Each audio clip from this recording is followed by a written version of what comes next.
બેભાન થાય, વૈરાગ્ય પણ બેહોશ થઈ જાય. જો વૈરાગ્ય આપણને આપણા શરીરથી વૈરાગ ના આવી જાય ત્યાં સુધી વૈરાગીઓના સંગમાં રહેવું જોઈએ. ત્યાં સુધી વૈરાગ વાણી સાંભળવી જોઈએ. ત્યાં સુધી વિલાસીતાથી બચીને રહેવું જોઈએ. જેમ ડૉક્ટર એમ કે ભાઈ તબિયત સારી ન થઈ જાય ત્યાં સુધી આઈસ્ક્રીમ ખાતા નહીં, તો કમસે કમ દવા ચાલુ હોય ત્યાં સુધી તો આપણે છોડવી પડે ને આઈસ્ક્રીમને કે જે કંઈ આપણને ડૉક્ટરે ના કીધી છે એ બધી જ વસ્તુને. દવા ચાલુ છે, તબિયત સારી ન થઈ જાય, નખમાંથી રોગ નીકળી ન જાય ત્યાં સુધી તો આપણે એ વસ્તુ છોડવી પડે કે તો યોગ્ય નથી. એને જ્યાં સુધી વૈરાગીને વૈરાગ્ય પોતાના દેહથી વૈરાગ ન થાય ત્યાં સુધી એને વિલાસિતાના દ્રશ્યોથી પણ બચીને રહેવું જોઈએ. વિલાસિતાની વાતોથી બચીને રહેવું જોઈએ.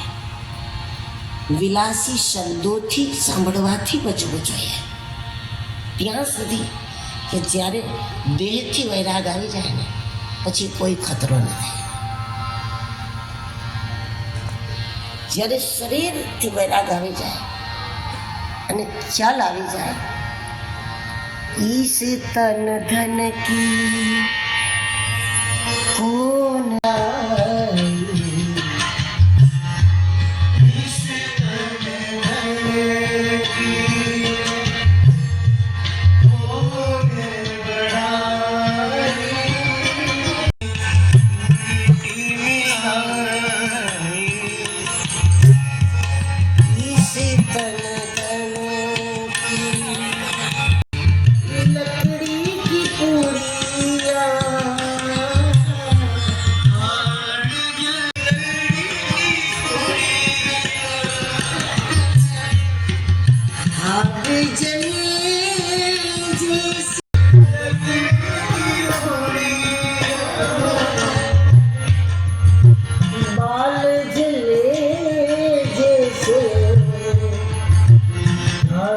की मोरिया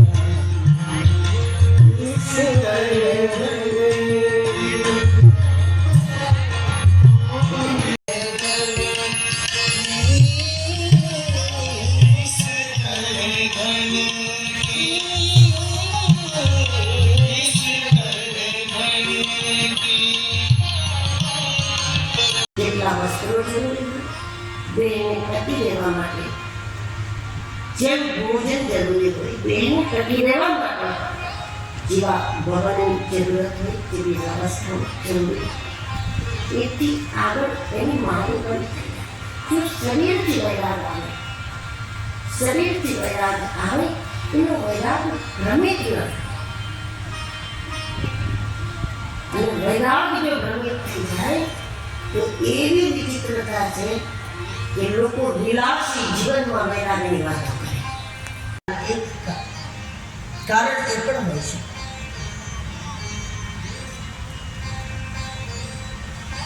કે જ્યારે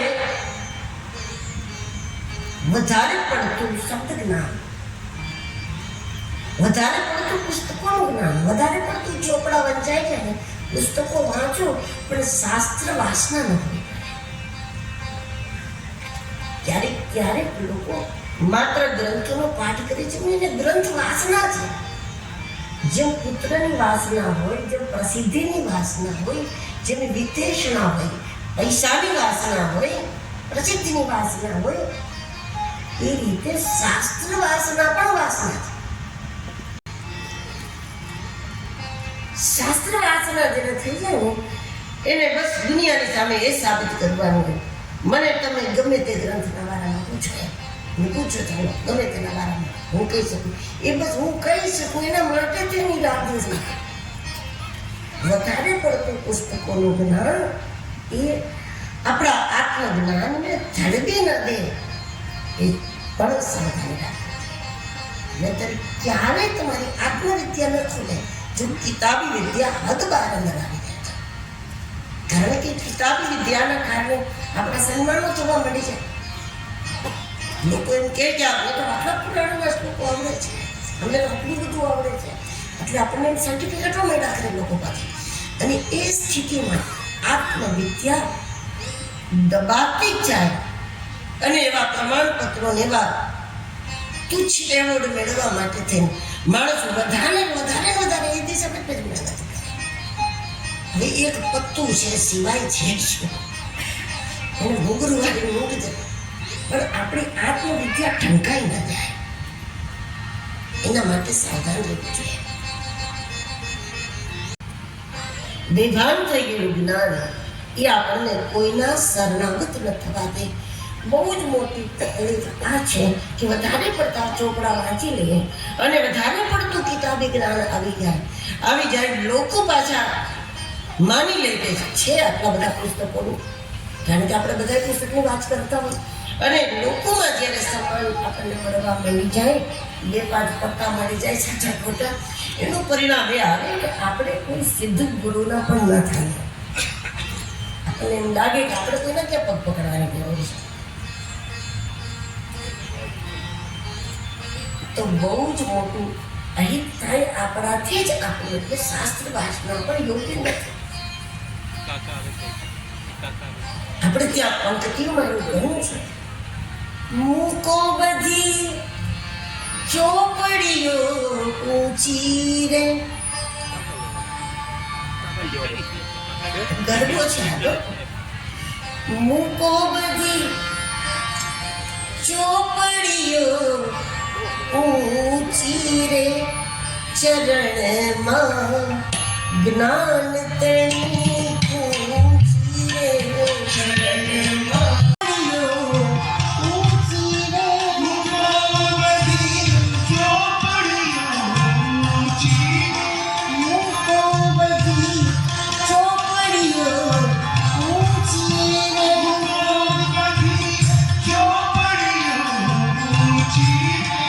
ચરણમાં જ્ઞાન તણી ઊંચી રે, ચરણમાં જ્ઞાન તણી ઊંચી રે, ચરણમાં જ્ઞાન તણી ઊંચી રે, ચરણમાં જ્ઞાન તણી ઊંચી રે, ગજબ દિલ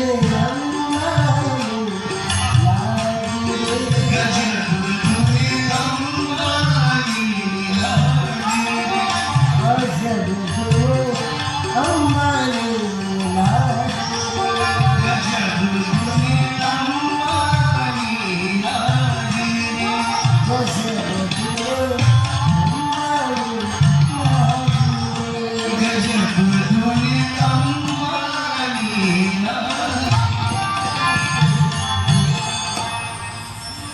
પુસ્તકોનું વાંચન એટલા પૂરતું અને એટલા માટે કરવું જોઈએ કે કોઈના પ્રત્યે સમર્પણ વધી ગયું, સમર્પણનો ભાવ વધારવાના હેતુથી, આત્મસમર્પણના સંસ્કારો વધારવાના હેતુથી, કે આપણને એક ગુરુના થતા આવડે, એક ઈષ્ટના થતા આવડે. આપણામાં સાચી શરણાગતિ આવે તો શરણાગતિ શીખવા માટે પુસ્તકો છે. કોઈના થવા જ નથી એટલું વંચાઈ જાય તો એ નુકસાન છે. પુસ્તકોથી દૂર છે એ લોકો કાચા અજ્ઞાની છે. હદ બાર વાંચે ને એ પાકા અજ્ઞાની છે. કાચા અજ્ઞાની પાછા જ્ઞાની થઈ જાય પણ પાકા અજ્ઞાની થઈ જાય તો પાકા અજ્ઞાની એનામાં પછી જ્ઞાન જાગવાની શક્યતા ઓછી. જ્ઞાન અને વૈરાગ બેભાન થઈ શકે છે. પછી આપણી વાતમાં જ્ઞાન હોય, આપણા વ્યવહારમાં જ્ઞાન હોય, આપણા વેશમાં વૈરાગ હોય અને આપણા મનમાં વૈભવ હોય, વિલાસિતા, તો આપણે સમાજને પણ છે કરીએ, આપણે આપણા આત્માને પણ છે કરતા.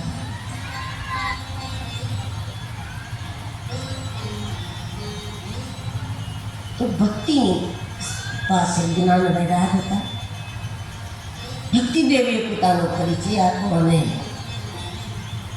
નારદજીને વાત કરી પોતાના દુઃખની, મારા સંતાનો બેહોશ છે અને આપના સામર્થ્યમાં મને વિશ્વાસ. ભોગો સાધો ક્ષણમ તિષ્ઠા મચ્ચિંતાનો વિનાશય દર્શનમ ભવલોકસ્ય સર્વથા અઘહરં પરમ. આપની કૃપાથી, આપના વચનોથી, આપના સત્સંગથી મારું આ દુઃખ મટશે એવો મને વિશ્વાસ. કારણ કે દુઃખનો આધાર શું છે? દુઃખનો આધાર પાપ છે. સંત દર્શનથી પાપ મટી જાય. જ્યારે પાપ જ મટી જાય તો દુઃખનો આધાર જે પાયો હતો એ પાયો તૂટી ગયો. તો જો પાયો નથી તો એની ઇમારત પૂરી થઈ જાય. આપના દર્શન માત્રથી મને એવો ખ્યાલ આવે છે કે એવા સંત આપ છો. આપ મારી આ ચિંતાને દૂર કરો. નારદજીએ જ્ઞાન વૈરાગને જગાડવા માટે ખૂબ પ્રયત્નો કર્યા. જ્ઞાન વૈરાગ જાગતા નથી ને થોડાક જાગે તો ફરી પાછા સૂઈ જાય છે.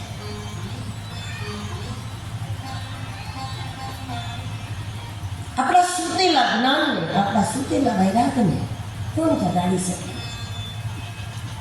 અખંડ જાગૃત થઈ ગયેલી વિભૂતિઓ આપણા સૂઈ ગયેલા જ્ઞાન વૈરાગને જગાડે છે. આપણે કોઈને સવારે જગાડવાના હોય તો આપણે તો ઉઠી ગયેલા હોવા કે કોઈ આપણે કે મને 5 વાગે જગાડજો, પણ આપણે જ ગુડ મોર્નિંગ 10 વાગે છૂટવું હોય તો કઈ રીતે આપણે એને જગાડવાના હતા? આપણા સૂતેલા જ્ઞાનને, આપણા સૂતેલા વૈરાગને એવા મહાપુરુષો જગાડે છે જેની જાગૃતિ અખંડ છે. જાગૃતિ એટલે સાવધાની, જે સતત સાવધાન છે, જે સતત જાગે છે. આંખ ખોટી દિશામાં ન જાય, જીભ ખોટી દિશામાં ન જાય, કાન ખોટી દિશામાં ન જાય, મન ખોટી દિશામાં ન જાય. એના માટે જે સતત સાવધાન છે, સતત જાગે. નારદજીના જગાડવાથી આ જાગવા જ જોઈએ, પણ છતાંય જાગતા નહોતા. જાગે તો ફરી પાછી ચાદર ઉઠી લેતા હતા. તો નારદજીને પોતાના ઉપર શંકા કરવા માંડી કે હું જાગું છું કે નહીં, પેલા એ નક્કી કરી.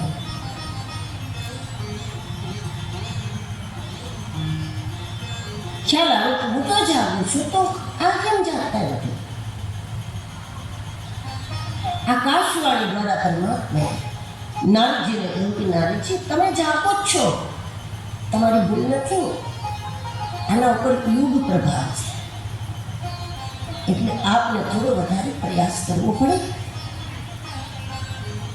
કઈ રીતે લોકોના અંદરનું જ્ઞાન વૈરાગ્ય કળિયુગમાં જાગે એને સમજવા માટે તમે સંતોને મળો, કોઈથી પરામર્શ લો, અનુભવીઓને મળો. એવું ન માની લેવાય કે ભાઈ અમે એક ગુરુના શિષ્ય છીએ અને એટલે અમને વાંધો નહીં આવે. નહીં, શાસ્ત્રો એમ કહે છે એક ગુરુથી જ્ઞાન પૂર્ણ અને દ્રઢ નથી.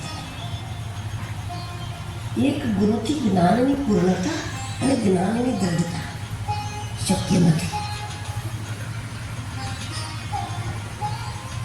શ્રીમદ ભાગવતમાં આ વાત ભગવાન દત્તાત્રેય બોલ્યા છે કે એક ગુરુથી જ્ઞાનની પૂર્ણતા અને જ્ઞાનની દ્રઢતા નથી.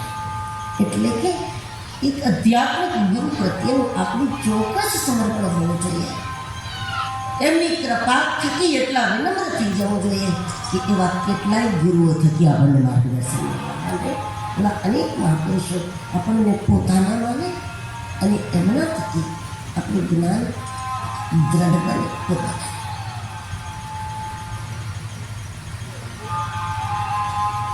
શ્રી નારદજીને કહ્યું કે તમે સંતોને મળો અને સંતને ક્યાં શોધવા? તો એના માટે શ્રી નારદજીએ હવે તીર્થમાં જવાનું નક્કી કર્યું. આ પ્રસંગ સમજો બહુ મહત્વનો છે. નારદજી પુષ્કરમાં ગયા. પુષ્કરમ છે, પ્રયાગમ છે, કાશી, ગોદાવરી તથા હરિક્ષેત્રમ, કુરુક્ષેત્રમ, શ્રીરંગમ, સેતુબંધનમ, ક્યાંય નારદજીને એવા સંકલ્પ મળ્યા કે એમને સમાધાન મળ્યા. તો શું તીર્થો ખાલી હતા? હા, જરૂર તીર્થો ઉપર પણ એનો પ્રભાવ થોડો હતો, પણ શ્રી નારદજી આટલા તીર્થોમાં ગયા, છેલ્લે એમને બદ્રીનાથથી જ ફાયદો થયો. તો શું એવું માની લઉં કે પુષ્કરમાં કાંઈ દમ નથી, હરિદ્વારમાં કાંઈ નથી, કાશી, ગોદાવરી, નાસિક, ત્રંબક ક્યાંય કાંઈ નહોતું? જો આવું વિચારીએ તો એનો મતલબ એ થાય કે શ્રીમદ ભાગવત આ બધા તીર્થોને બિલકુલ પ્રભાવ વગર નાખ્યા. એમાં કોઈ ફાયદો નથી થયો. ફાયદો તો બદ્રીનાથમાં થયો. સનકાદિકો ક્યાં મેળાવ્યું? મતલબ એ છે કે નારદજી પુષ્કરમાં ગયા અને પુષ્કરના દર્શનથી નારદજીને જે પુણ્ય પ્રાપ્ત થયું એ પુણ્યને એમને પ્રયાગમાં પહોંચાયા. એ ગોદાવરીના કિનારે પહોંચ્યા. એ ચારેય તીર્થોના દર્શનનું પુણ્ય એ મળ્યું કે એ હરિદ્વાર પહોંચ્યા. અને એ પાંચેય તીર્થોનું જે પુણ્ય ભેગું થયું એ પુણ્ય એમને કુરુક્ષેત્રમાં પહોંચાડ્યા. અને એ છેલ્લે 6 તીર્થોમાં એમણે જે દર્શન કર્યા એ તીર્થોની જ કૃપાથી એ બદ્રીનાથ પહોંચ્યા. અને બદ્રીનાથ સહિતના 7 તીર્થોના દર્શનના પુણ્યથી એમને હરતા ફરતા તીર્થો એવા સંતો પ્રાપ્ત થયા. કોઈ ક્રિયા નકામી નથી. એક પણ તીર્થ એવું નથી કે આપણે ફળ પ્રદાન ન કરે. સનકાદિકો પ્રાપ્ત થયા એમને બદ્રીનાથમાં. કારણ કે બદ્રીનાથ તપસ્થલી છે. ભલે ત્યાં કથા કરવા જઈએ, કથા સાંભળવા જઈએ, પણ હકીકતમાં બદ્રીનાથમાં થોડું તપ કરવું જોઈએ. કારણ કે એ તપની ભૂમિ છે. અમુક ભૂમિઓ ભાષણની છે જ નહીં, દર્શનની છે. ત્યાં દર્શન માટે જવું જોઈએ.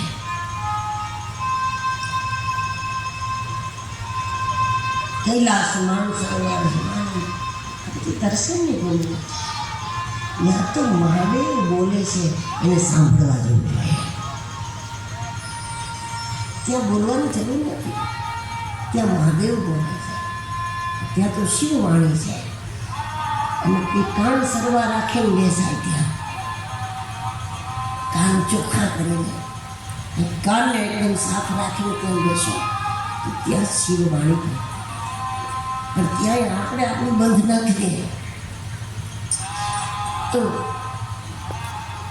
કોઈ વાત આપણે સારી વાત પણ દોષમાં પડે. કારણ કે એ સ્થાનને અનુરૂપ નથી. દર્શન માટે બદ્રીનાથ એક તપસ્થલી છે.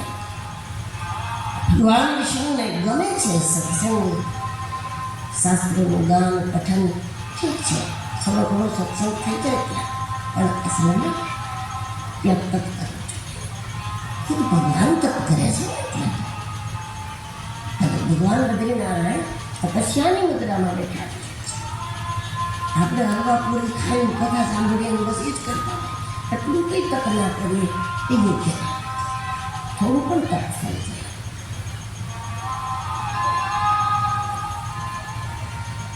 શ્રીનાથજી આ રીતે તીર્થોમાં ફરતા રહ્યા. સનકાદિકો એમણે હરિદ્વારમાં ગંગાના કિનારે આનંદ ઘાટ ઉપર બેસાડી અને એમને શ્રીમદ ભાગવતનું કેમ મહાત્મ્ય સંભળાવ્યું. સદા સેવ્યા શ્રીમદ ભાગવતી કથા. સદા સેવ્યા શ્રીમદ ભાગવતી કથા. યસ્ શ્યામ શ્રવણ માત્રે હરિ ચિત્તં સમાશ્રય શ્યામ શ્રવણ માત્રે હરિ ચિત્તં સમાશ્રય. શ્રીમદ ભાગવતનું મહાત્મ્ય સનકાદિકોએ સંભળાવ્યું. નિયમિત રીતે પોતાને શ્રોતા સમજીને નહીં, પોતાને રોગી સમજીને, પોતાને દર્દી સમજીને જે લોકો કથા સાંભળે એનામાં નિયમિતતા આવી. કથાના શ્રોતાઓ બધા શ્રોતા નથી હોતા. આપણે આપણને શ્રોતા સમજીએ તો શ્રવણમાં નિયમિતતા ન આવે. આપણે આપણને રોગી સમજીએ તો નિયમિતતા આવી જાય. કારણ કે જે બીમાર છે તે ટાઈમસર દવા લઈ લે. ભાઈને બીમારીની પીડા છે તો એ નિયમિત દવા લઈ લે. એમ જે શ્રોતા હજી શ્રોતા નથી, જે રોગી છે એ પોતાને દર્દી માનીને જો કથાનું શ્રવણ કરે તો એમાં નિયમિતતા આવે. અને નિયમિત કથાનું શ્રવણ કરતાં કરતાં એક દિવસ એવો આવે તારી ચિત્ત સમાશ્રય. કઈ રીતે? તો સનકાદિક એ કહેવા માંગે છે કે જે રીતે પાણીમાં ડૂબેલા માણસને જો 2-5 મિનિટમાં કોઈ બહાર ન કાઢે તો એના નાકમાંથી, કાનમાંથી, મુખમાંથી પાણી ઘૂસી જાય એના શરીરમાં અને એનું મૃત્યુ થઈ જાય. જો 2-5 મિનિટમાં ન કાઢો બહાર તો ત્યાં સુધી શ્વાસ વગર માણસ રહે. શ્વાસ લેવા જ માંડે, નાકથી મોઢાથી પાણી એના અંદર પ્રવેશવા માંડી જાય અને એનું મૃત્યુ થાય. કારણ કે રે ત્યાં સુધી શ્વાસ લીધા વગર. એ જ રીતે શ્રીમદ ભાગવતમાં સત્સંગમાં નિયમિત જે લોકો ડૂબકી લગાવ્યા કરે તો એના રોમના કોઈ પણ છિદ્રમાંથી ક્યારેક ને ક્યારેક કૃષ્ણ એના ભીતર પ્રવેશ કરી જાય. નિયમિત સત્સંગ કરનારો ક્યારેય એના અંદર કનેલો પ્રવેશ ન જાય. એટલી બધું સ્થિર ન રહી શકે. ભગવાન પ્રવેશી જાય. ઈશ્વરની પહેલી મુલાકાત સત્સંગમાં જ થાય. જેને પણ થાય ભગવાનની પહેલી મુલાકાત સત્સંગમાં જ થાય.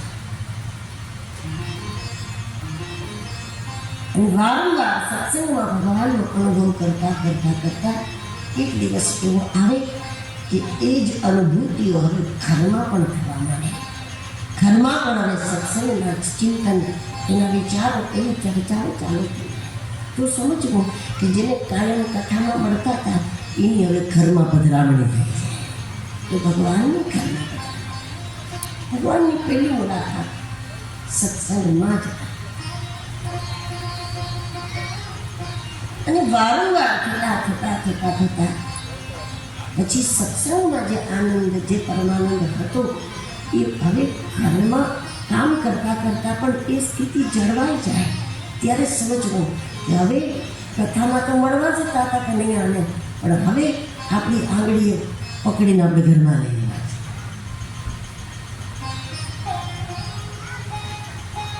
શ્રી નારદજીની ભાગવત નિષ્ઠા મજબૂત કરવા માટે ધુંધુકારીનું દ્રષ્ટાંત સનકાદિકોએ આપ્યું છે.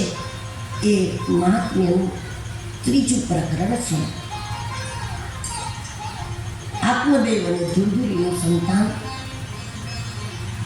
ધુંધુકારી. જે આત્મદેવના ભાગ્યમાં સંતાન નહોતું, પણ એને મંત્ર અને તંત્ર અને વિધિ વિધાન માનતાઓ આટલું કરી તપસ્યાઓ કરીને, હઠ કરીને, જીદ કરીને આ રીતે જે કોઈ સંતાનો પ્રાપ્ત કરે છે એને કદાચ પ્રાપ્ત થઈ જાય તો પણ એ સંતાન એવું થાય કે પરિણામે એને પસ્તાવો થાય કે આના કરતાં સંતાન જ ન હોત તો હું સુખી હોત. એટલે ભાગવત ઈચ્છા પૂર્તિની વાત નથી કરતું, ભાગવત કહે છે મુચ અજ્ઞાનમ પ્રજારૂપમ. ભગવાને જે અવસ્થા આપી છે, ભગવાને જે પરિસ્થિતિ આપી છે, એ જ પરિસ્થિતિમાં કઈ રીતે ભગવાનની વિસ્મૃતિ ન થાય, બસ એ પ્રયત્ન નહીતર કોઈ પણ વસ્તુ પછી માણસ તંત્રથી પ્રાપ્ત કરવા જાય, ક્રિયાકર્મથી પ્રાપ્ત કરવા જાય નહીં. એ પ્રાપ્તિ આપણા દુઃખનું કારણ. જાહી વિધિ રાખે રામ તાહી વિધિ રહીએ. તો કોઈ પણ પરિસ્થિતિ નહીં લડાય, કારણ કે પરિસ્થિતિ જ પ્રસાદ છે ભગવાન. ભગવાન દીકરા આપે એ પ્રસાદ નથી, જે પરિસ્થિતિ સહજ મળી ગઈ એ પ્રસાદ.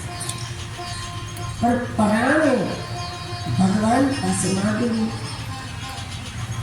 કોઈ તાંત્રિક વિધિઓ કરીને પણ જે પ્રાપ્ત કર્યું છે એ સુખ નુકસાન, ધુંધકારી દુષ્ટ થયો. પરિણામે માતાનું પણ મૃત્યુ. પિતા વૃંદાવન તરફ નીકળ્યા અને આત્મદેવને કોઈ સંતે પ્રસાદ આપેલો, એને અતિ આગ્રહ કરેલો ત્યારે અને પ્રસાદ એને ગાયને ખવડાવી દીધેલો ધુસુડીએ. એનાથી જ્ઞાની મહાપુરુષ થયેલા ગોકર્ણ છે અને એ જ્ઞાનવાન ગોકર્ણએ આત્મદેવને ધુંધુકારીના પિતાને બહુ જ સુંદર બોધ આપ્યો. આત્મદેવ એવું કહે છે કે આ દીકરાના કારણે હું દુઃખી છું. તો ગોકર્ણજી કહે, પિતાજી જ્યારે એક પણ સંતાન નહોતું ત્યારે તમે એવું કહેતા હતા કે સંતાન નથી તેથી હું દુઃખી છું, અને હવે જ્યારે સંતાન છે તમે એ કહો છો કે સંતાન છે તેથી હું દુઃખી છું. આનો મતલબ એ થાય તમે દુઃખનું કારણ નથી. સંતાન દુઃખનું કારણ નથી, એ બહુ દુઃખનું કારણ નથી, ન બહુ દુઃખનું કારણ નથી, સંસાર દુઃખનું કારણ નથી પિતાજી, મોહ દુઃખનું કારણ. દુઃખનું કારણ સંસાર નથી, દુઃખનું કારણ મોહ છે. મોહ ગયે બિનુ રામ પદ હોય ન દ્રઢ અનુરાગ. જ્યાં સુધી મોહ છે ત્યાં સુધી ભગવાને પોતાનું ન લાગે અને સંસાર વાલો ન લાગે. કારણ કે મોહના કારણે સંસારને હજી માણી લેવો છે, હજી માણી લેવો છે, હજી માણી લેવો છે. આપણી ઈચ્છા મુજબ બધું ન થતું હોય તો સંસાર આપણને પૂરતો ન લાગે અને ભગવાનમાં આપણને પ્રેમ ન થાય. કારણ કે મોહ ગયે બિનુ રામ પદ હોય ન દ્રઢ અનુરાગ. ભગવાનથી પ્રેમ ન થવાનું કારણ મોહ છે. પછી સંસારથી, સંતાનોથી, પરિવારથી, પોતાના શરીરથી ભગવાનનું નામ કે ભગવાનની કથાઓ જેમાં આપણને મોહ છે એ મળી જાય એના માટે નથી, મોહના વિનાશ માટે. ભગવાનની કથા મોહની પૂર્તિ માટે નથી, મોહના વિનાશ માટે. મોહની પૂર્તિ માટે કથા સાંભળો તો કથાથી પણ તમને એ લાભ ન થાય જે પરીક્ષિતને થયું, જે સૌનકાદી ઋષિઓને થયું, જે વિદુરજીને થયું. મોહની પૂર્તિ માટે ભાગવત નથી, મોહની પૂર્તિ માટે ભાગવત સાંભળો તો એ લાભ ભાગવતથી ન થાય જે ભાગવત બધાને આપે ના, એ ન મળે. કારણ કે મોહની પૂર્તિ માટે ભાગવત નથી, મોહના વિનાશ માટે ભાગવત.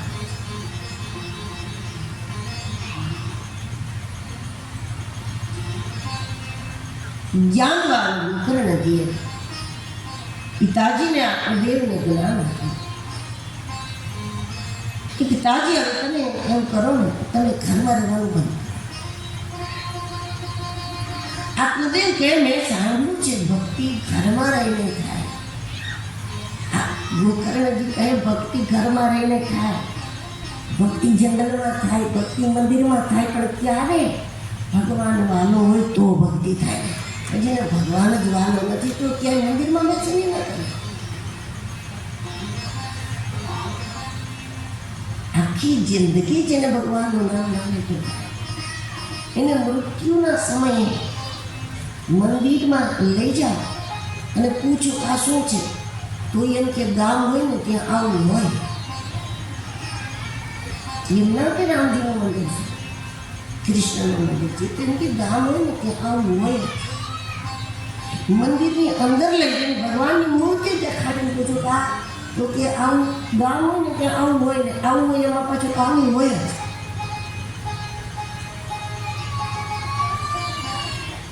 આ મોહજનક સ્થિતિ છે. કારણ કે ભક્તિ ઘરમાં થાય, જંગલમાં થાય, બધે થાય, પણ ભક્તિની ભૂમિકા તો હોવી જોઈએ. પિતાજી જેની પાસે ભૂમિકાનો પણ અભાવ હોય એને દિવસે દિવસે એનો મોહ મજબૂત ન થાય એના માટે પણ થોડું થોડું એને ઘરથી દૂર રહેવું જોઈએ. જેથી કમસે કમ મોહ વધે તો નહીં, નહીતર મજબૂત થયા કરશે.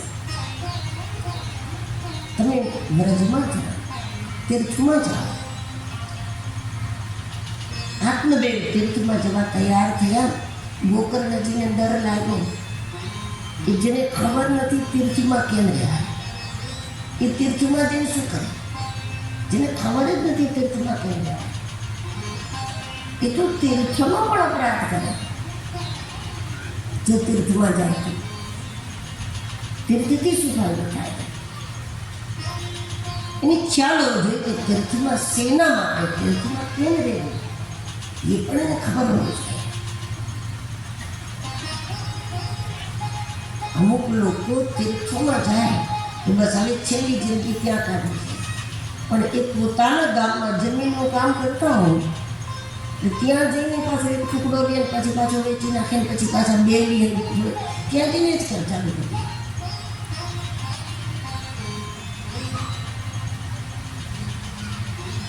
તો તીર્થમાં કેમ રહેવું એ જો ખબર નહીં હોય તો જે અહીંયા કરતા હતા એ જ ત્યાં એને નફા નુકસાન કેમ વેપારી પહોંચાડ કરે છે.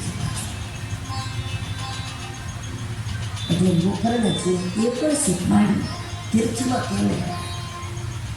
આ બે શ્લોક ગોકર્ણ ગીતા છે. આત્મદેવ તીર્થમાં જવાના હતા, તેથી આપણા માટે તો એ સમજવાનું છે કે મૃત્યુ પહેલા આ અવસ્થાને ગમે તેમ કરીને પ્રાપ્ત કરવી જોઈએ. દેહે સ્થિમાંશિ રુધિરે અભિમતિ ત્યજત્વમ છાયા સુતાદિષુ સતા મમતા વિમુચ્ય પશ્યામિ સંજગદિદં ક્ષણભંગુનિષ્ઠં વૈરાગ્ય રાગ રસિકો ભવભક્તિનિષ્ઠ. મૃત્યુ પહેલા ધીરે ધીરે આ વિચારમાં જાઓ કે આ શરીર જ્યાં સુધી આમાં જેટલા શ્વાસ આને લેવાના છે ત્યાં સુધી દેહસ્થિ માણસ નથી. આ શરીરને એટલા ભોગ ન આપો કે આ બગડે, અને એટલું ન તપાવો કે ભજન ન કરી શકે. એટલું ન, પણ શરીર લોહીથી ભરેલું છે, હાડકાઓથી ભરેલું છે, આ કરવાઓથી ભરેલું છે. શરીર કોઈ રીતે સુંદર નથી. શરીરથી કોઈ પણ વસ્તુ સુંદર પ્રાપ્ત પણ નથી થતી. સારામાં સારું ભોજન તમે જમો પણ શરીરના સંગમાં આવે એટલે એ નકામી વસ્તુ બની જાય. આપણા જ શરીરમાં જે વસ્તુ આપણે ભગવાનને ભોગ લગાવતા હતા, જે સરસ મજાના ફળ ખાતા હતા, આપણે ભગવાનને ભોગ લગાવીને તુલસી પત્ર મૂકીને, પણ જ્યારે આપણે એને ગ્રહણ કરીને ખાઈ લઈએ તો પેટમાં ગયા પછી એની જે હાલત છે કે એ દુર્ગંધ આપણને ખુદને પણ પસંદ નથી. તો એ વસ્તુને કેવી રીતે બગડી? દેહના સંગથી બગડી. તમે રોજ સ્નાન કરો, રોજ મેલ ઉતારો, રોજ મેલ નીકળે, રોજ નાવો, રોજ મેલ નીકળે, પણ મરતા પહેલા એ ખબર પડી જવી જોઈએ કે આ પોતે જ મેલ છે. આ માટીમાંથી માટી ઉતાર્યા કરો તો માટી નીકળા કરો એ ક્યાં સુધી? આમાં સુંદર અસુંદર જેવું કાંઈ નથી. વૃક્ષના અંદર એવા ફળફૂલ લાગે છે કે ભગવાનને તમે ધરી શકો. ગાયના શરીરમાંથી દૂધ નીકળે તો ભગવાનને આપણે ધરી શકીએ. પણ માણસના શરીરમાંથી એવું શું નીકળે છે ભગવાનને ધરી શકાય એવું? આંખમાંથી, કાનમાંથી, નાકમાંથી તો ભગવાનને ધરી શકાય. ઝાડના તો પાંદડા એવા હોય, બીલી પત્રને બધું, કે ભગવાનને એનાથી પ્રસન્ન કરી શકાય, ફૂલથી પ્રસન્ન કરી શકાય, ફળોથી પ્રસન્ન કરી શકાય. પશુઓના દૂધની સામગ્રી બનાવીને, મીઠાઈ બનાવીને પણ ભગવાનને નૈવેદ્ય કરી શકાય. પણ માનવ શરીરમાંથી એક ચીજ એવી નથી મળતી કે જેને ભગવાનને અર્પણ કરવું, ભગવાનને પ્રસન્ન કરી શકાય. એવું કાંઈ નથી. માત્ર સારા કર્મ કરીને જ ભગવાનને પ્રસન્ન કરે. આ દેહથી કર્મ જે કરીએ એનાથી આપણે એને ખુશ કરી શકીએ. માત્ર દેહને સાચવવામાં બેઠા રહેશો, શણગારવામાં બેઠા રહેશો તો મોટો લાભ મળશે. ઘર પરિવાર જે છે, જાયા સુતા વિષુ સદા મમતાવી મુચ્ય. મરતા પહેલા સંસાર પ્રત્યેની મમત્વ બુદ્ધિ સમાપ્ત કરો. અહીંયા કર્તવ્ય બુદ્ધિ સમાપ્ત કરવાની વાત નથી. ફરજ બજાવો, પણ મમત્વ બુદ્ધિ સમાપ્ત થવી જોઈએ કે મારા છે, મારો આધાર છે. એ ભૂલથી બચી જાય. કોઈનો આધાર નથી. આપણે કોઈનો આધાર નથી. બસ કર્મ અનુસાર એક ઘરમાં આપણે મંડળીમાં આવ્યા છીએ. જેમ એક પિક્ચરમાં કામ કરતા હોય, એ કાંઈની શૂટિંગ કર્યા કરે, પૂરું થઈ જાય એટલે બીજા ફિલ્મમાં જાય. પછી શું એને કાંઈ આ બધા વિયોગ ના હોય અને મંડળી બદલી જાય તરત જ. એ રીતે આ કર્મના સંબંધો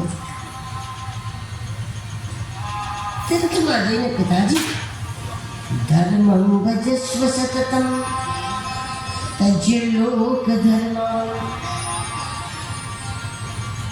અમુક ઉંમર પછી સંસારના ધર્મને એટલે કે સંસારિક કર્તવ્યો ધીરે ધીરે છોડીને સાંસારિક કર્તવ્યથી પર થઈ જાઓ. સગાને કેવું લાગશે અને અમે નહીં જાય તો કેવું લાગશે. આજે બધું છે. અમુક ઉંમર પછી એને કેવું લાગશે બધી ચિંતા છોડી દો. એ જવાબદારી બીજાના આપી. તમારા વતી તમારાથી જે નાના હોય એ કરી લે, તમારા સંતાનો કરી લે, તમારા બીજા ભાઈઓ કરી લે. કારણ કે આપણે 60-70 પછી કેને કેવું લાગશે એ ના પોસાય. આને કેવું લાગશે ને તેને કેવું લાગશે એ કરવા રહીએ તો પતન થઈ જાય. એટલે એ જે સંસારિક ધર્મો છે નહીં નિભાવીએ તો સંસારને ખોટું લાગી જશે. એ જ વાત હતી. એમાંથી હવે ચિંતા છોડો. કારણ કે હવે આપણી પાસે લાંબો ટાઈમ નથી રહેવાનો. એમાં સંસાર રીઝે તો શું, રૂઠે તો શું. કારણ કે આપણે 70 પહોંચ્યા હવે આના રીઝવા રૂઠવાથી શું ફેર પડે. હવે તો આપણો રામ રીઝી જાય એમાં ધ્યાન. તે જે લોકો ધર્મ સેવસ્વ સાધુ પુરુષાર્થ જઈએ કામ કૃષ્ણ. પિતાજી તમે તીર્થમાં જશો તો પણ કે તમે 24 કલાક બેઠા બેઠા ભક્તિ કરવાના નથી. 24 કલાક તમે કાંઈ ભજન પૂજન કાંઈ કરવાનું નથી. એટલું બધું. એટલે સેવસ્વ સાધુ પુરુષ. જ્યાં પણ કોઈ સાધુતા સંપન્ન મહાપુરુષ દેખાય જાય એનું સાનિધ્ય સેવો. એનું સાનિધ્ય સેવો જે બહાને સાનિધ્ય મળે. ક્યારેક આપણને સફાઈ કરવાના નામે સાનિધ્ય મળી જાય. ક્યારેક આપણને રોટી આવડતી તો રોટી કરવાના બહાને આપણને સાનિધ્ય મળી જાય. આપણને જે ખૂબી હોય એ ખૂબીની સેવા કરતાં કરતાં એ બહાને એ મહાપુરુષનું સાનિધ્ય સેવા મળે. સેવસ્વ સાધુ પુરુષાર્થ જે કામ કરીશું અને એ કાર્ય કેવી રીતે કરવાનું, કોઈ પણ પ્રકારની ઈચ્છા નિષ્કામ ભાવે, કારણ કે આપણો હેતુ એ નથી આપણે જે કામ કરીએ છીએ, હેતુ એ છે કે એના બહાને એક પરમાર્થી મહાપુરુષને આપણે સેવી શકીએ. સિદ્ધ રે જાણીને તમને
ભરોસો પાકો થતો હોય, જેને સેવવાથી આપણી નામ નિષ્ઠા મજબૂત થતી હોય, જેને સેવવાથી આપણા વિકારો શાંત પડી જતા, એવાની સેવા,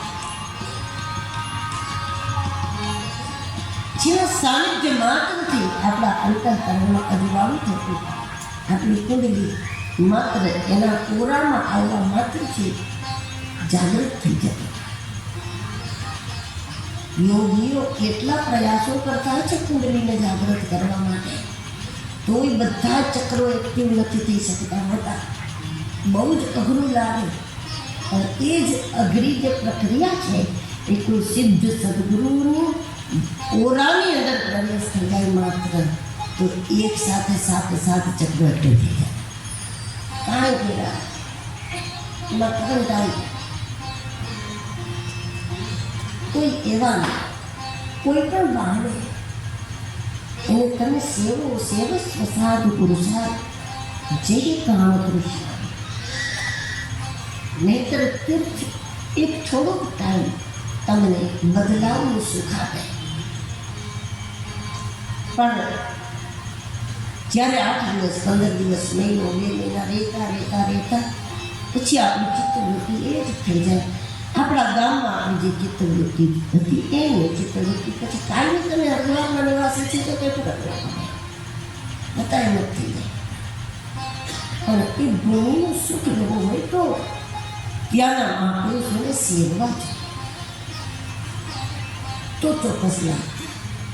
બહુ જ સુંદર વાત ગોકર્ણજી કહે છે, અન્યસ્ય દોષ ગુણ ચિંતનમાં સ્મૃત. મરતા પહેલા લોકોના દોષનું ચિંતન તો છોડો, પણ લોકોના ગુણનું પણ વધારે પડતું ચિંતન ના.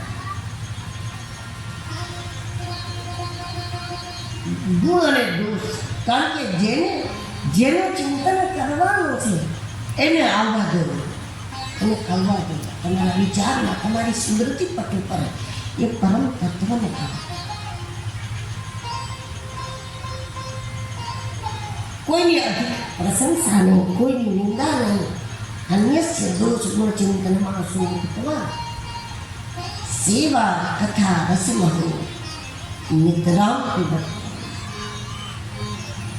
સેવા અને કથા આ બંને વસ્તુ રસ છે. બહુ નવો શબ્દ છે. કથાને આપણે રસ કહીએ, કથાને આપણે રસ કહીએ. અને વાતનો અનુભવ પણ દુનિયાના અનેક લોકોને છે કે ભાઈ કથા રસ છે, કથા રસ છે, કથા રસ છે.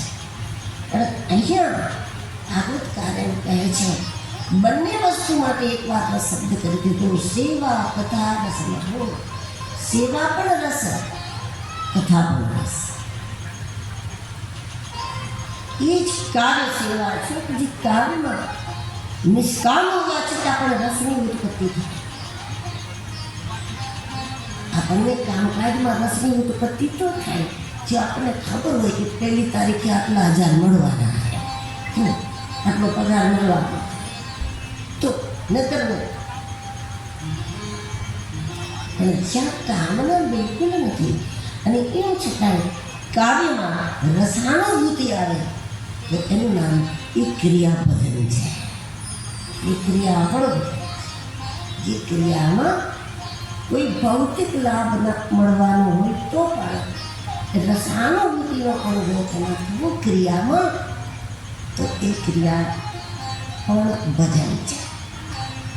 કારણ કે ભજનનો એક જ અર્થ થાય રસાનુભૂતિ. પછી એ સંસ્કૃત ભાષાના રૂપે ભજનના કેવા કેવા ધાતુને શું થાય એ ખરું તો વિદ્વતાની વાત અલગ છે. પણ ભજનાનંદીઓની દ્રષ્ટિએ તો ભજન મતલબ એ છે રસાનુભૂતિ.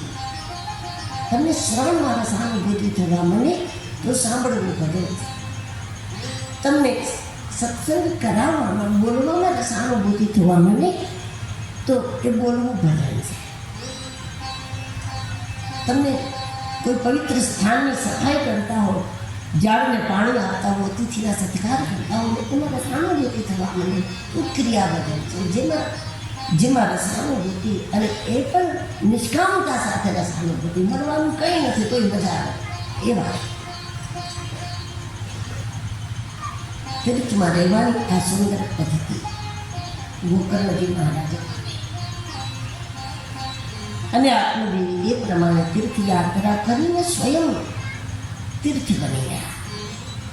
તીર્થયાત્રા આપણને તીર્થ જેવા બનાવે, તીર્થરૂપ બનાવે. આ 3 મહત્વપૂર્ણ ઘટના આપી છે. કારણ કે 3 કક્ષાના આત્માઓ માટે શ્રીમદ ભાગવત છે.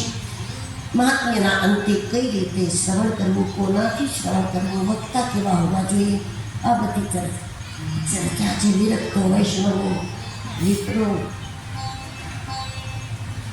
અમે અમારી સગવડતા માટે પછી એવું કહેવા માંગ્યા વક્તા વિરક્ત હોવા જોઈએ અથવા વૈષ્ણવ હોવા જોઈએ અથવા વિપ્ર હોવા જોઈએ. જોકે વ્યાસીમાં ક્યાંય અથવા એક વારે નથી કહેવાય. વ્યાસી કહેવાય માને છે કે ભાગવતના વક્તા એ ભલે ગૃહસ્થ હોય પણ જ્યારે એ ભાગવતની પીઠ ઉપર બેઠા હોય ત્યારે વિરક્તિની સ્થિતિમાં ભાગવતની વાત કરે. ત્યારે સંસારમાં કોણે મારી સાથે શું કર્યું, કોને શું કર્યું હતું, કેણે મદદ કરી હતી, કોણે એ બધા કચરા કાઢી નાખીએ એટલે આપણે ડિલેટ થઈ. મોબાઈલમાંથી પણ ડિલેટ કરી નાખીએ. જો ડિલેટ કરીને વ્યાસપીઠ પર બેસી જાય એનું નામ ડિલેટ. આપણને શું કહેવા માંગે છે? લોકો ભાગવત વાંચે તેને નહીં ખબર પડે. વક્તાએ જેને કહેવું પડશે કે આ કથાનો આ પ્રસંગ આપણને આ કહેવા માંગે છે. વિચારની પ્રધાનતા થવી એટલી વિપ્રતા છે. દ્રષ્ટાંત કુશળ હોવા જોઈએ, વિદ્વાન હોવા જોઈએ, દ્રષ્ટાંત કુશળ હોવા જોઈએ, વિનમ્ર હોવા જોઈએ. આ તમામ ગુણ એકમાં જ હોવા જોઈએ જે શ્લોકમાં છે. સુંદર મહાત્મ્યની કથા મૂકી અને અહીંથી વ્યાસજી મહારાજ પ્રથમ સ્કંદના શ્રી ગણેશ કરે છે.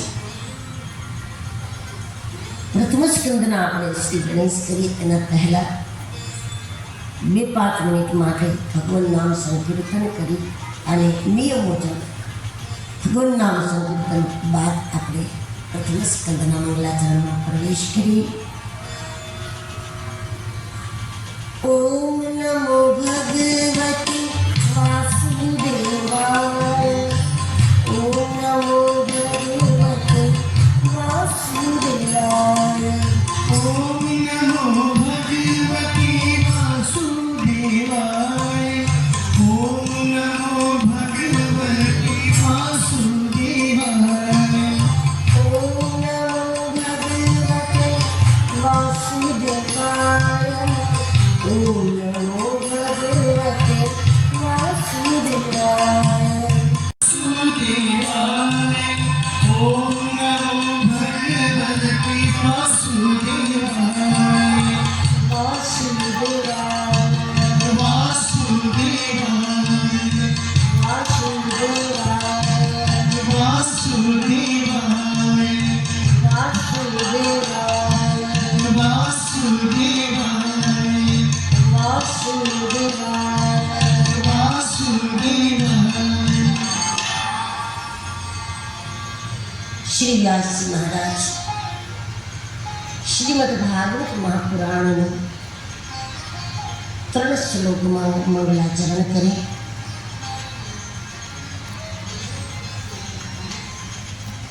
ગ્રંથનું નામ છે શ્રીમદ ભાગવત મહાપુરાણ.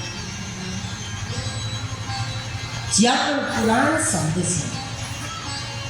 છે એ સાબિત કરે છે કે આ અનાદિ છે. પુરાણનો મતલબ પુરાણ જૂનું નહીં, પણ જ્યાં પુરાણ શબ્દ છે એ અનાદિ છે. અને જે અનાદિ છે, જે સદૈવ ત્રિકાલાવાદી સત્ય છે, એ હંમેશાના માટે છે. શ્રીમદ ભાગવતમાં બતાવેલા અવતારો એ ભૂતકાળ નથી. ભાગવતમાં બતાવેલા તમામ અવતારો વર્તમાન છે. ભાગવતથી જ દ્રષ્ટિને શુદ્ધ કરીને તો આ જગતમાં જ આપણને ક્યાંય ને ક્યાંય 24માંથી કોઈ અવતારોના દર્શન થવા મળે. ભલે નામ રૂપ જોતું હોય, પણ ભગવાનની લીલાઓ થઈ ગઈ. જે લીલાઓ અગાઉ થઈ ગઈ, હાલમાં નથી, એની કથા ના હોય. કથા એનું જે સનાતન સત્ય છે. કથા એનું ભગવાનની લીલાઓ અગાઉ થઈ ગઈ, અત્યારે નથી, માટે એની કથા ન હોય. કથા રામની અને કૃષ્ણની તો જ હોય. એની લીલાઓ અગાઉ પણ થઈ ગઈ, આજે પણ થઈ રહી છે અને કાયમના માટે એની લીલાઓ થયા જ કરવાની છે. કથા એની હોય જે વિકાલાવાદી સત્ય હોય, જે સનાતન હોય એની જ કથા હોય. આપણી જેટલી ઉંમર છે એ ઉંમરના પહેલાં આપણે નહોતા અને ક્યારેક પાછા આપણે નહીં હોય, ગાયબ થઈ જવાના. એટલે આપણી કથા ન હોય. એટલે આપણી કથા ન હોય. આપણા ગુણની ગાથા હોય. આપણામાં કોઈ 2 ગુણ સારા હોય, લોકોને એનાથી કંઈ પ્રાપ્તિ થઈ હોય, તો એ ગુણની ગાથા જરૂર હોય. તો ગુણ તો ભગવાનનું રૂપ છે, પરમાત્માનું જ એક નાનું રૂપ છે. આપણી અંદર 5-25 સારા ગુણ હોય કે પરમાત્માનું એક મનકનું જીવનું સ્વરૂપ છે. તો એ તો સત્ય છે, સનાતન જ છે. એટલે શ્રીમદ ભાગવત મહાપુરાણ એનો સીધો અર્થ એ છે કે આ ઘટનાઓ ઘટી ચૂકેલી છે, આ ઘટનાઓ ઘટી રહી છે અને ભવિષ્યમાં પણ ઘટવાની છે. બીજું, કથામાં જે વાતો બતાવી છે, તો શું આ બધું થયું છે? કૃષ્ણ ભગવાન પધાર્યા હોય પછી આમ ગોળ ગોળ પડ્યો હતો, શું આ બધું આ ઘટનાઓ થઈ છે? એ વિચારમાં પડવા કરતાં ભાગવતથી એટલું સમજી લો કે એ ઘટનાઓ ઘટી હતી કે નહોતી ઘટી, પણ ભાગવતમાં જે ઘટનાઓ આપી છે એ આપણા જીવનમાં ઘટવાની પૂરી શક્યતા છે. અને એ ઘટના ઘટે એના પહેલાં શ્રીમદ ભાગવત એ ઘટનાને જોવાની દ્રષ્ટિ આપે. તો એ ઘટના બને ત્યારે આપણને ખ્યાલ આવી જાય કે આ ભાગવતવાળો આ પ્રસંગ મારા જીવનમાં અત્યારે બન્યો. આપણા પોતાના હોય અને પોતાના હોય એ પણ વગરમાં એ આપણી સામે તલવારોને બેઠા હોય ત્યારે સમજવું કે પ્રહલાદવાળો પ્રસંગ ચાલુ છે અને હમણાં ભગવાન ઋષિ પ્રગટવાના છે. અને જે કોઈ આપણી સામે તલવાર ખેંચીને ઊભા છે એનું કામ તમામ થઈ જવાનું છે. આ પ્રસંગો આપણા જીવનમાં ઘટે છે. એટલે ઘટનાઓ બની હતી કે નહીં એ વિચારવા કરતા જ્યારે જ્યારે ઘટના બને ત્યારે ભાગવતના કયા પ્રસંગને અનુરૂપ આપણી સાથે વાતાવરણ થયું છે અને એ પ્રસંગમાં એની મદદ કેવી રીતે થઈ હતી. પ્રહલાદે વિશ્વાસપૂર્વક નારાયણ નારાયણ નારાયણ નારાયણ નારાયણ જ્યારે આહલાદક રીતે જ્યારે એને પુકાર કરી તો રાજાની શત્રુતા પિતાની શત્રુતાએ પણ એનો વાળો બંધ આપી દીધો અને ભગવાન પ્રગટ થયા છે. તો આપણી સાથે આવું બને ત્યારે શું કરવું? પ્રહલાદની જેમ પુકારતા બનવું જોઈએ એવા સમયે. તો પુરાણનો મતલબ જૂનું નહીં, પુરાણનો મતલબ છે નિત્ય કાયમ.